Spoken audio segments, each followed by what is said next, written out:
I think it starts. Yeah. But it starts on nie zapuścił testu. On zapuścił, to możesz już mówić. Okay, 1, 2, 3. I guess we are live on Facebook.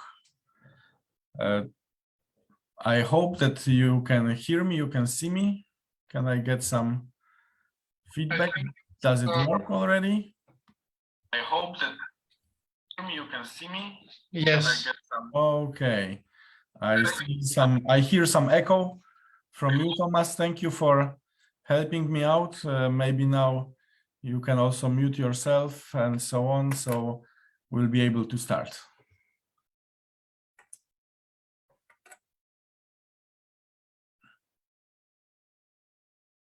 Okay. I still need 30 seconds to be able to start my job. Okay, I think everything will be fine. Okay, thank you for this technical assistance. And one more time, welcome to everybody. My name is Michał Pietrzok. I'm representing today Animus organization, Animus Foundation from Poland. You might know me already from another organization, which is called Fundacja Europejski Instytut Outsourcingu, European Outsourcing Institute from Poland. Animus is the second organization where I'm involved, and today I want to talk with you about the financial sustainability and stability of the organizations in the frame of community resilience project, which was funded by Erasmus+. Okay, so let me check the situation. I prepared some presentation for you.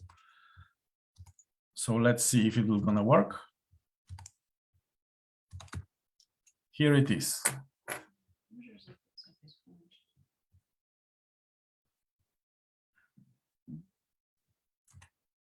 One more second.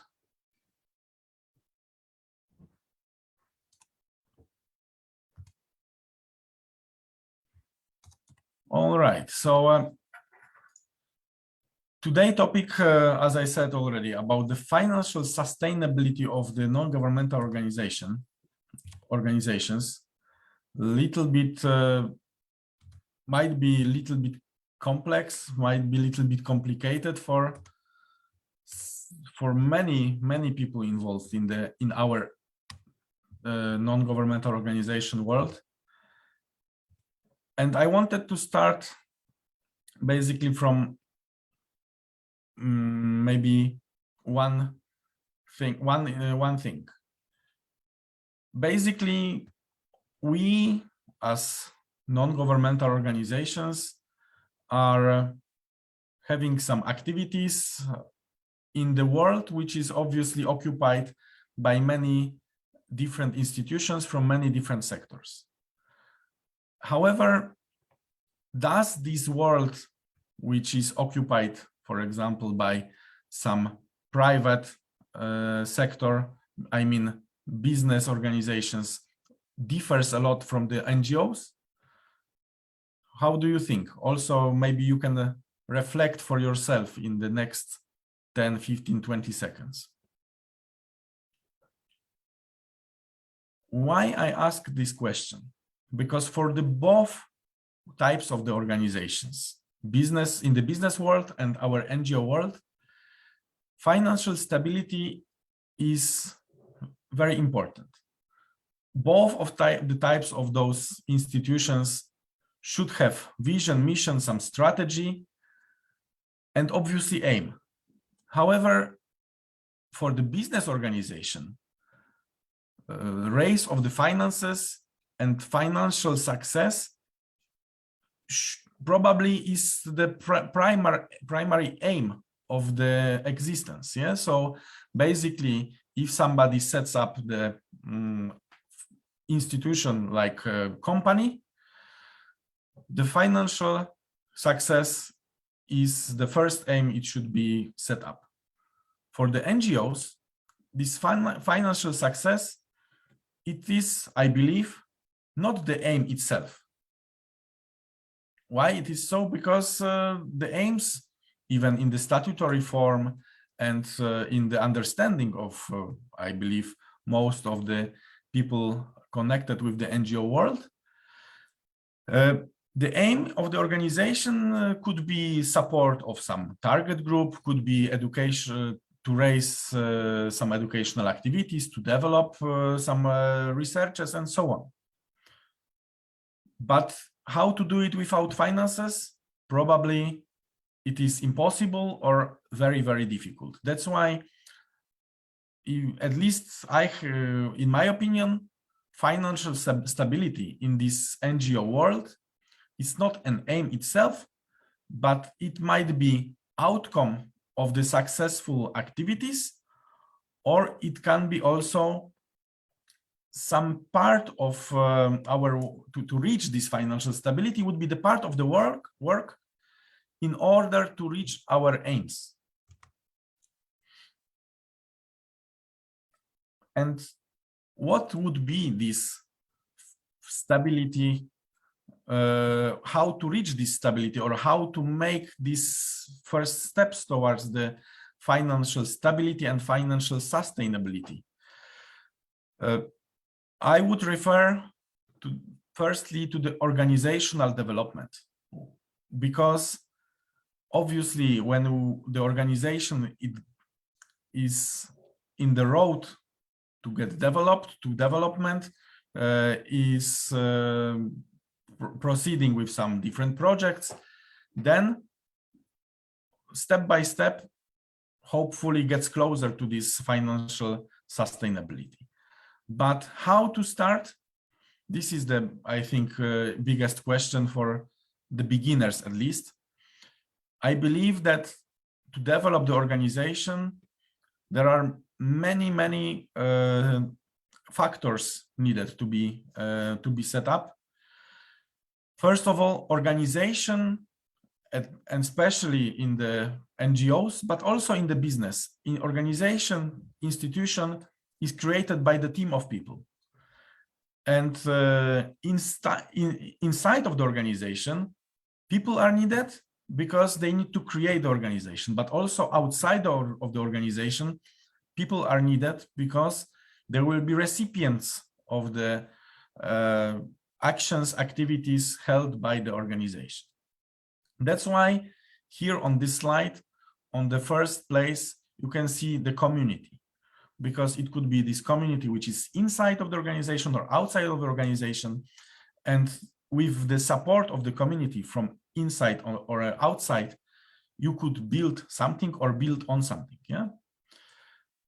Then we should have some values. Values are connected with this vision, mission, strategy of the organization, because every organization should have some aim, as I said. And the values, if they will be shared by your internal team, they will help you to find a way, some common way to go somewhere. Yeah. And because it will be very, very difficult to achieve some long-term goals with the people who are not sharing your values.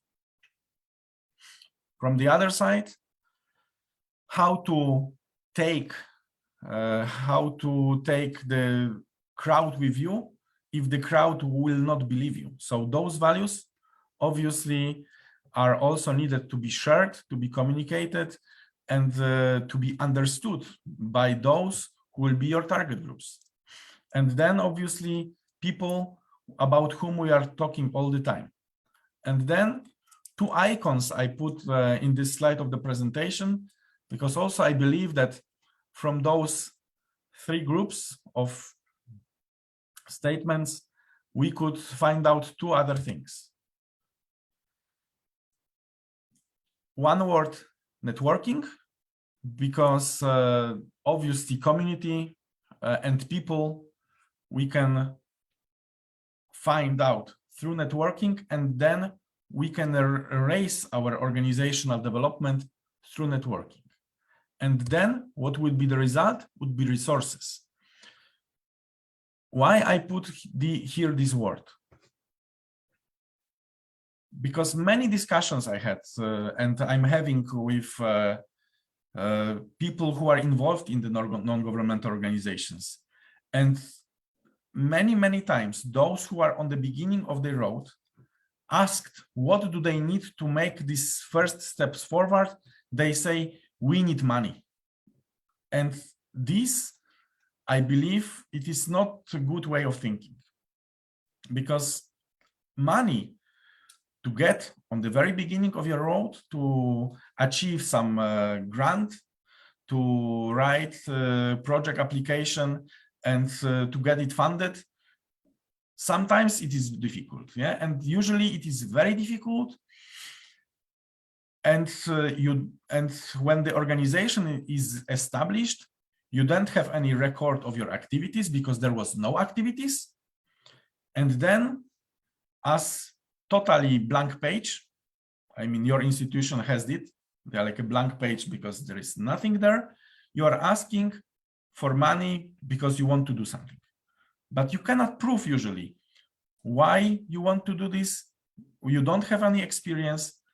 So I would really offer you an advice to start doing some small things, to start doing some activities together with your neighborhood, together with your small society, with the network of your local partners. Maybe if you don't have some very big official partners, with the network of your friends, because even with 5 people, it is possible to do some amazing things. And obviously those things you wouldn't be able to do if you are just one person, just alone. So that's why this networking. And what means resources? Resources means everything what you need to do those even small activities. Yeah, money. Yes, money is needed because with money you can buy almost everything. But sometimes instead of money, you can directly get what you need. What would you buy for your money?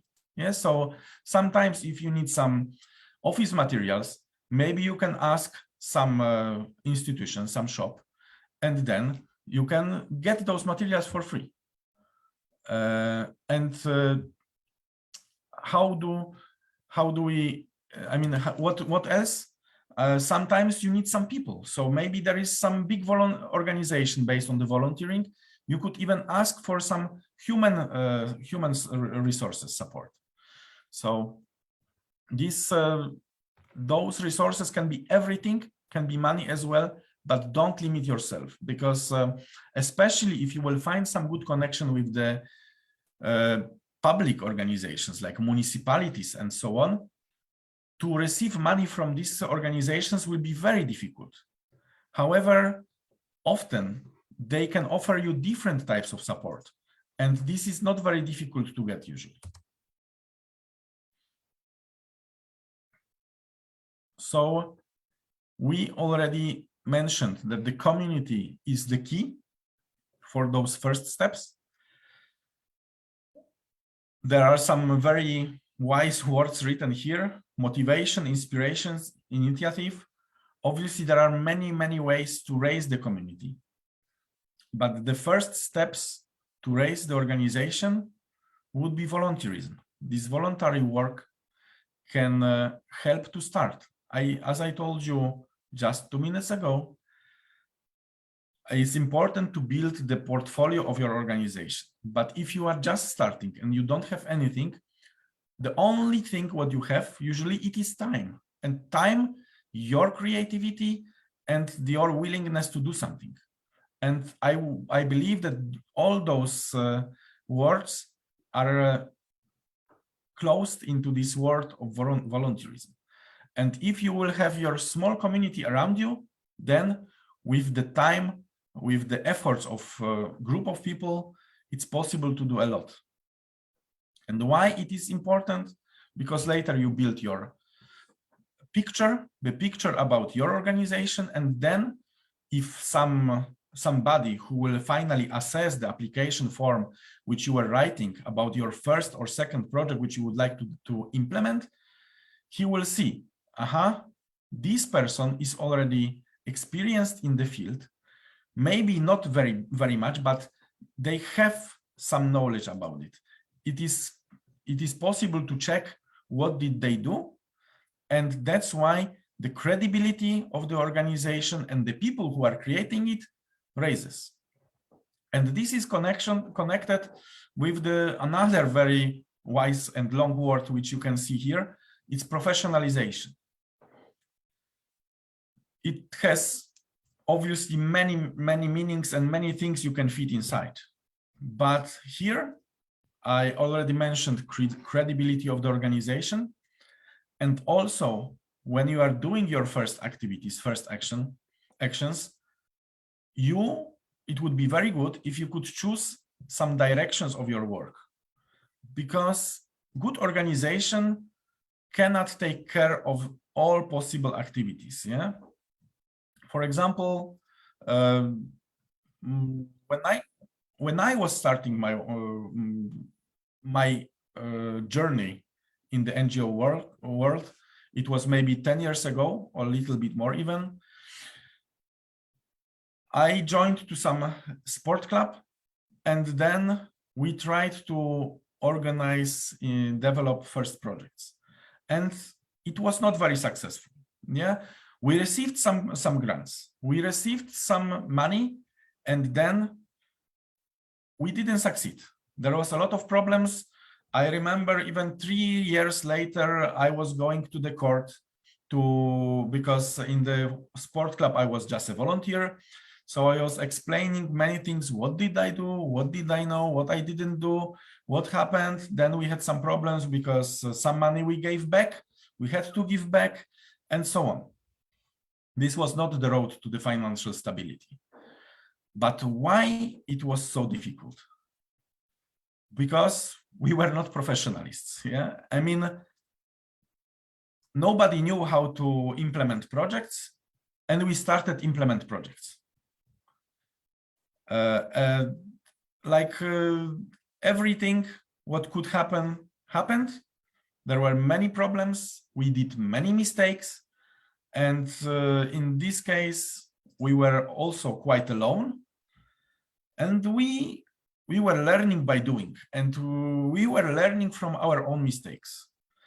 And at the end, also, the organizational stability of the sport club was not very big, because the board of the organization was changing quite often because of some internal tensions. And I decided to leave this sport club. But what I took with me was those problems, mistakes, and so on, which were important lesson for me. And when I joined to my first organization, because in the meantime, I also used to work in some other NGO, but when I joined to FEO, which I mentioned on the beginning, I already knew about many mistakes which I did in the past, which I shouldn't maybe do again. So I started again, but I started obviously on this voluntary basis. I started with some motivation to make some nice youth exchange or so on in Erasmus+. And basically this work was not sustainable at all. I remember deadline by deadline, I was waking up 2 days before it and started to write projects. And it was obviously during the day, overnight, morning, evening, all the time, 2 days of work, 3 months of waiting, and later a few weeks of being unsuccessful and being sad because still we didn't manage to reach the level which we wanted. And again, why? Because it was totally unprofessional. Here, it comes this sustainability, it comes motivation, which should be long-term, and then it is possible, because today, I mean, all the time, proper planning, proper implementation of the plans. This means growth for me. And that's why later it changed. How it changed? With some luck, obviously, because I remember it was another deadline. It was another situation that with one of my friends, we sit only maybe one day before deadline. We developed project and it was approved. It was for our conditions in the past, it was very big project. And obviously, even today, I would say it was quite complex because we applied for the capacity building in the field of youth. So we applied directly to Brussels, to Erasmus Plus Key Action 2, and the project was approved. We were very lucky and we were very happy. And then I understood that this work one day before deadline, especially not only for the applications, but then I had to work for the project, will not work. First of all, because we had the partners which were from half of Asia and half of Europe. We had 8 partners, including China, Indonesia, Kyrgyzstan, Kazakhstan, and their way of thinking, their culture was totally different than mine and ours. I mean ours from the European part of consortium, because we had also Lithuania, Slovenia, and Turkey. And then I understood when I saw bank account with the transfer from the European Commission for 120,000 euros, I understand that we are not having fun anymore. And yes, I believe even today that there should be some fun in our work, and it should be not only in NGOs in the third sector, but whatever you do, you should have some fun of doing it. But fun is only added value. Now, then I understood that we should be a little bit more serious and we should be a little bit more professional.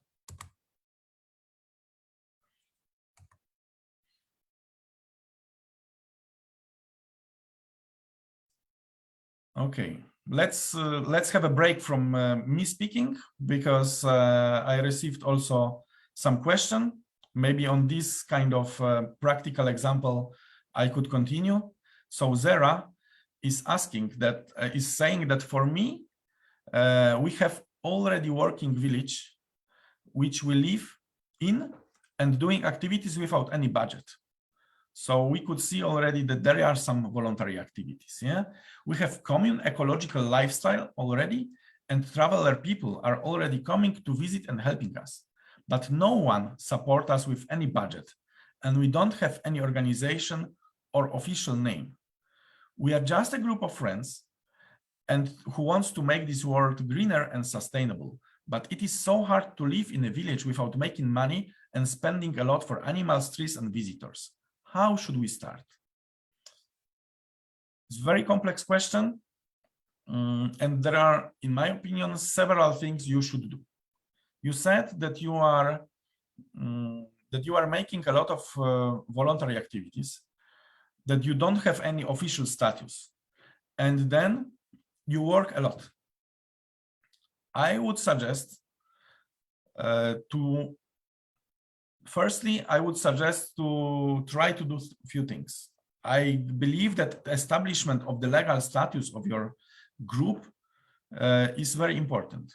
From your name, I assume that you might be from Turkey, so living in Turkey.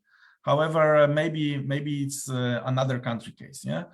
However, it doesn't matter from which country you are, you can establish your own NGO. And legal status will help you later with many, many things. Yeah, because until you are legally established, to get some official funds, it's much more difficult than for those who are NGOs or some other entities. But also remember one thing, you are not alone. So basically, look around you. You might find some other organizations in your, let's say, local level or in your region, which maybe have some project already about supporting other organizations. This is also how I started many years ago.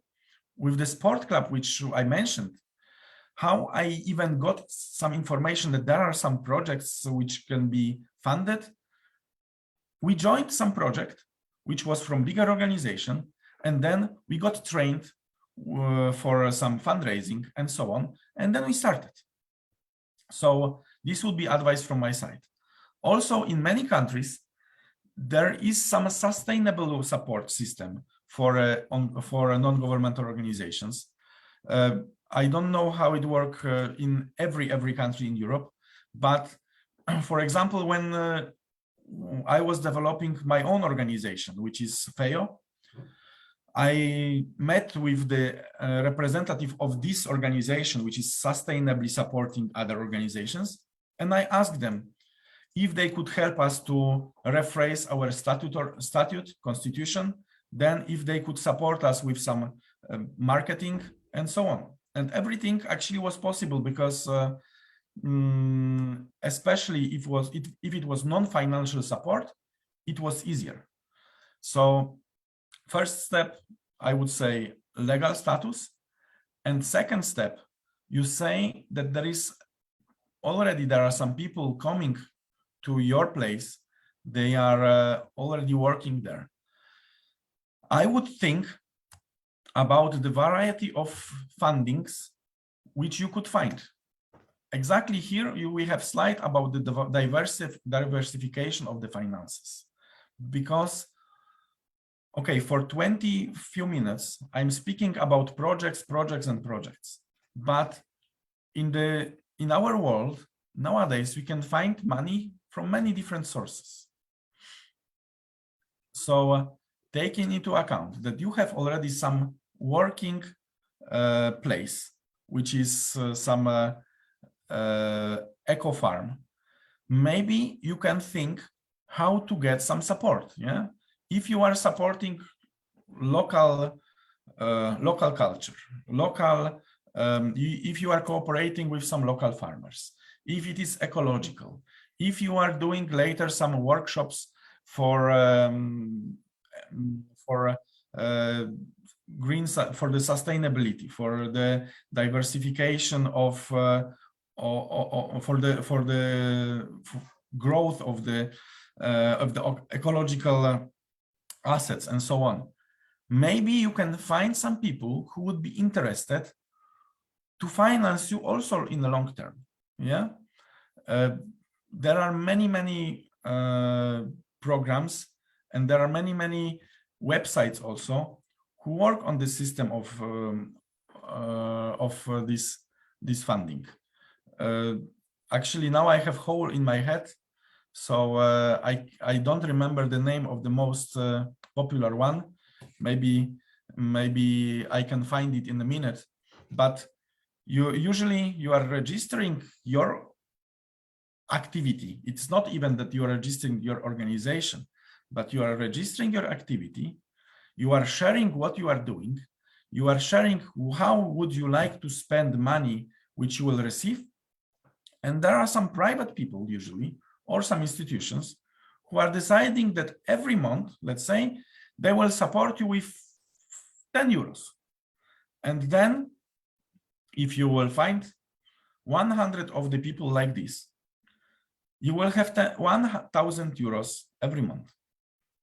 I know that this is not much, but with 1,000 people, 1,000 euros, sorry, you can already start thinking what else you can do or what else you can reach. Yeah, I believe that if now you are doing everything for free, then even 1,000 euro can change your perspective a little bit.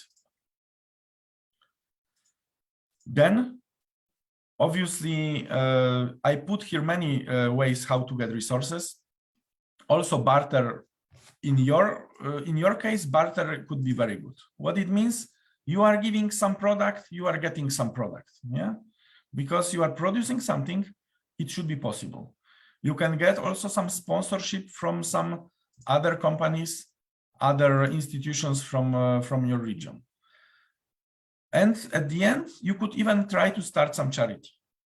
Yeah, so many things, all of them needs some involvement and all of them need some work. Obviously, it might look like to write one project application. It is totally easiest way because you are spending sometimes maybe 1 week, sometimes even few days. You are writing the project and you are getting a lot of money. I think it is not that easy because then with this a lot of money, you need to do a lot of things. So there is also a lot of responsibility, but this diversification of finances can really allow you to get closer to the financial stability. And how it works for us, for me, as a representative of 2 organizations, especially I can speak about the first one, which I mentioned, FAIL. I believe that we are in the stage that we reached some certain level of financial stability. We used to get this to get to that level. Mainly we used European projects, European programs. As you can see, Erasmus Plus and European Solidarity Corps were very important for us. And what happened? Actually, I mentioned you already about the capacity building project. It changed our perspective because I think 2 years after we received this grant, I finally decided to resign from my full-time job, which I had at the time in the municipality. And it was like 4 years ago that I decided that full-time I will work for my organization. Obviously, it didn't happen because of only one project, but this one project, which I mentioned, gave us, I mean, 2 people who were in the organization at the beginning, and then 3 people who were working all the time. This one project gave us so big boost that we were convinced that we can spend more time, more our efforts, we can work harder towards the success of the organization.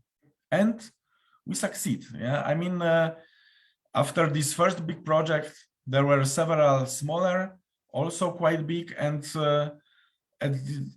maybe 2-3 years later, which was in 2019, we already had a range of ongoing projects, also long-term projects. And especially if we are talking about Erasmus Plus and European Solidarity Corps, I would like to take your attention into these long-term cooperations. And it doesn't mean that you are inviting always the same partners for your youth exchanges, but KA2 projects, which are strategic partnerships, can really support your financial stability. If we will come back to the year 2022, now situation of my organization looks like this. We received Erasmus Plus Youth accreditation, which allows us to make 5 mobilities per year. In Polish conditions, at least, it gives us certain savings, yeah? Because in Poland, fortunately, still financial situation when we think about hosting the projects is very good. Obviously, now country is facing big inflation, but still the numbers didn't change so drastically that it wouldn't be also a good way to raise the financial stability. So this year we received from Erasmus Plus youth accreditation around 125,000 euros.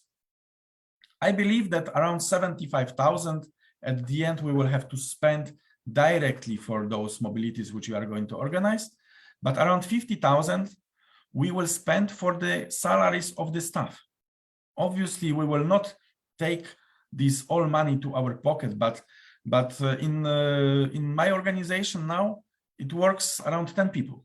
So basically, unfortunately, 50,000 euros will not go directly to me, but at least it will go to all staff. Then there is another, and obviously, I'm sure that you know it, but I need to underline that the accreditation in Erasmus Plus we got until 2027. So it means that every year, unless we will do something stupid, every year we can get around 125,000 euros. And nowadays, when the new guide for Erasmus Plus was published, we know that the next year we will get a little bit more money because the lump sums, the unit costs were raised. Yeah, so also the money to host Youth Exchange daily rates changed. The same situation we have with European Solidarity Corps. There is we received quality label for administrating voluntary projects. Our volunteers are hosted in the public organizations, and basically we have cooperation with the various public organizations like libraries, culture centers, sports centers, and so on. For this year, we wanted to have 6 volunteers from different countries, and the duration of stay was planned for 1 year. So the budget of this European Solidarity Project is about 70,000 euros. Fortunately, our public partners don't really need money from the project because they are getting support from our volunteers. So again, we are paying some money from the European Solidarity Project for project implementation. It's at the moment around 50,000 euros. But again, 20,000 euros stays in the organization. And again, we can pay our bills, we can pay the salary of the people. Plus, nowadays, still we have around 10, 12, 13 projects which are ongoing. This is also long-term partnerships in Erasmus Plus or other programs, and those projects are supporting our stability. But then I was talking only about Erasmus Plus and about ESC. Additionally, when you are trying to build financial stability, it would be great if you could find some diversification. I mentioned it on the previous slide. And for us, at least small diversification, which we reached, is that we are implementing one social service, which was given to us by one of the Polish municipalities.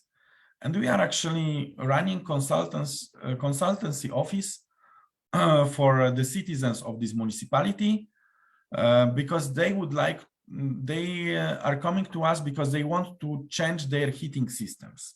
And we are there to tell her how they can get subsidies from the state. We are doing it for 3 years. We started 3 years ago. I hope that next year we will continue. And for each year, we were getting around 20,000 euros. This 20,000 euros is directly going to the salaries of the staff there. And maybe organization doesn't earn money on this, but we are paying salary for 2 people. Plus, we have almost free office, which we are using later for other activities. For example, in the same office, we have also our Eurodesk point, which is European information for the young people about the various opportunities. And obviously, those people who are hired by municipality, who are paid by municipality, they also work in the Eurodesk. So with this frame, we can already say that we are safe. Yeah. Last year, we reached the amount of projects around 23, 24 ongoing projects in the same time. Today, we are in the situation that there is like 13. And this is also the outcome of reaching financial stability. Finally, we know that we are safe, that everything is better, and we don't need to run in this vicious circle for the money. Our aim for the next year is to focus on the quality, not on the quantity. I can even tell you more. This aim was the same for 2-3 years ago, but 2-3 years ago, we didn't have this stability. So it was just empty words. We were trying to say that everything what we are doing is super amazing.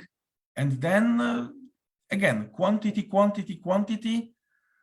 And we were trying to do everything. And finally, sometimes it was impossible. Yeah. And then we understood that it is, if we want to get recognized in the future, if we want to make some real results of our projects, it will be impossible with huge amount of projects. And then more sustainability we can reach if we will reduce amount of projects and raise quality. And with the lower amount of projects, the team will have to be a little bit smaller, but then all the people in the team will know what they should do. This was another problem which we had in the past, that the team was raising geometrically. Yeah, it was like during 1 year, the amount of staff in the organization raised from 3 people to 12. And it was just chaos. I couldn't manage to guide all the people to be coordinate their actions. They were not able to coordinate actions by themselves because they lacked some expertise. Also, they lacked some certain information from my side, because in the same time, I had on my head 20 projects. And even if I was giving the coordination of some projects to some employees, they were coming back to me because they didn't know everything. So this chaos was there for 1-2 years. Some projects finished. With some projects, we are not super happy at the end, but we know that this was another mistake which we did, and another mistake which we don't want to repeat.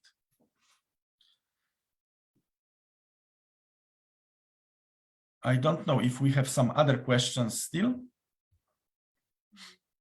And I don't want to make my presentation much longer, but what I want to tell you is that if you are starting and at least you would like to get some more informations about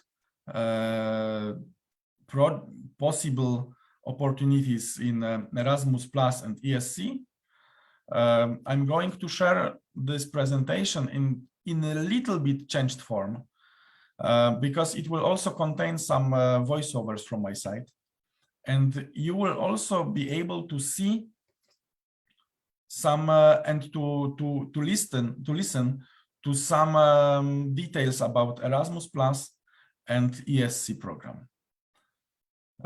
The presentation is pretty interactive, so I hope that you will find it useful. You will find there the link to the current program guide, also to some guide for the evaluators, which I named here SPY Guide. You will find more information about the program. Also, if you still don't have too much clue what is Erasmus Plus about, here you will find also some booklet which was prepared by Polish National Agency. I translated it automatically, so maybe it's not perfect, but I'm sure you will be able to understand a lot. For the sake of this presentation, I also make some kind of my internal division of the projects in Erasmus Plus and ESC for local, transnational, and international. What is this about? Is that some projects can be done locally without participation of any international partners or even any local partners. So if you do you can do some project only inside of your organization with participation of some target group. Then international projects, basically, if you participated in some youth exchange training course, those are international projects. Yeah, there is a meeting, international meeting, you are doing something, you are going home. Hopefully there is some follow-up, but this is not a key. And then transnational projects, usually those who are which are long-term or at least a little bit longer term, and then they contain range of activities, usually international and local. How it looks like, it's kind of the mixture. Maybe you are meeting for some kickoff meeting or for some technical meeting on the beginning. You are deciding what to do, and then you are going back to your community. You are implementing what did you decide during the international meeting. Then later you are bringing some participants for some training. And then again, they are coming home and they are implementing what did they learn. This was just an example. I believe that most of the long-term projects works like this. And then in this presentation, you will be able also, about this slide I forgot, but why I wanted to present those different activities and different projects, because I believe that Erasmus Plus program looks like this for the newcomers. Yeah, let's go one more time. Every newcomer can obviously reach program guide, but there is everything in this program guide. Yeah, I don't even remember what is amount of pages in this guide for 2023, but I believe it would be around 400. Nobody is able to go through 400 pages if you don't have clue what's going on around. So how to work with this program guide? Because one day, if you will get interested about Erasmus Plus, you will have to read it. But maybe you don't need to write everything on in one time. Yeah, if you are a representative of the local youth organization, maybe you are not interested in some part about Erasmus Plus for universities. Then EU login, technical thing, you need to know what's this. Yeah. Then if you are youth organization, maybe you can start from the youth sector. Adult sector, again, you can leave for later, and so on. Mobilities, we said, it's youth exchanges training courses. Centralized project, again, you can leave it. And in this case, maybe you will arrive to the amount of 50, 60 pages of this program guide. I believe that for everybody who has at least small motivation to work with Erasmus Plus, 60 pages is not amount which you cannot read. Yeah, I mean, at the end, there is a certain work which waits for you, and nothing will come easy, but at least looks like you will not need all of those, or you don't need to read program guide, and you don't need to get all those big things on the very beginning. Look, from the whole mess, looks like 10 things is left. I believe that if each of you who are now on the beginning of the road would read the elements of the program guide about those words, you would be ready to start. And how to start? This I will not tell you technically. Why? Because Erasmus Plus Youth Academy was telling it to you many times. You can always come back to the YouTube channel of the Erasmus Plus Youth Academy, and you can see step by step how to write your first project.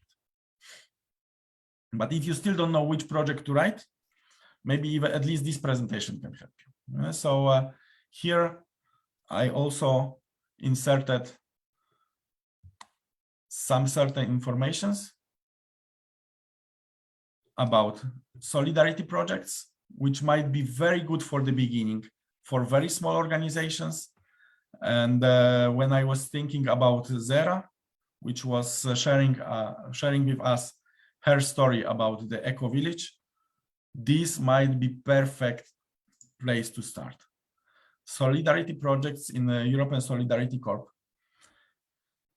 For this, you don't even need to register your organization, because if you are the group of young people between 18 and 30, you can raise your local initiative and then start thinking what you can do within maximum 1 year. And for each month of activities, you will get 500 euros. So for the activities which used to be voluntary basis in the past, which already started to be sustainable as a voluntary activity, support of the 6,000 euros plus some money for the mentor, I guess it is also a good way to start. Then some different projects. Some of you know, some of you don't know.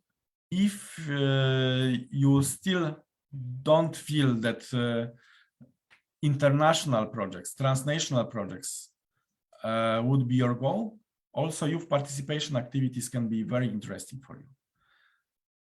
I started to speak about these youth initiatives, and the budget in this KA 154 might be a little bit similar, because also it contains this factor of 500 euros per month. But here the project can be longer and can contain different activities. Also, it can contain events and mobilities which are extra paid. This kind of project can get the budget until 60,000 euros. And what I want to say is that if you will manage to get the funding for this kind of project, which will have 60,000 euros, and you will not have any partners, then this can be a huge step for your financial stability and for sustainability of the organization. 60,000 euros, which you don't need to share with the partners from abroad, which you can really spend for the activities in the local level, can give you a huge boost for the development of the organization. Then, obviously, most popular activities in the Erasmus Plus Youth exchanges. Some information about youth exchanges is included here. I'm sure that in my voiceover, which you will be able to listen later on, I talked much more. Then mobilities for the youth workers. Mainly, you can hear about the training courses and so on. With the better budget, obviously, they should be for the youth workers, people working with youth. But here also you can learn a lot. And if you can find good offer for the youth worker mobility, then it can give you personally very big influence. It can influence you a lot to continue your job in the better level. Then in this presentation, I also decided to speak about small strategic partnerships. It is not so simple as previous projects, but still application form is affordable, quite simple.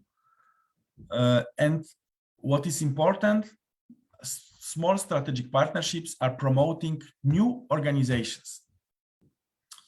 Unfortunately, because the application form is quite simple, I believe that they've got a very big interest from organizations around Europe. And now competition gets bigger and bigger and bigger. When it was announced first time in 2021, nobody knew what to do with this. We received several projects from this stand, and we were very happy that we started very quickly. Nowadays, after 2 years, everybody got interested. but still you can try, especially if you are a new organization in Erasmus+, or at least in the specific sector of the program, because this is actually the check. If you are very experienced in the youth sector, but you never worked in adults, your organization also will be treated as new.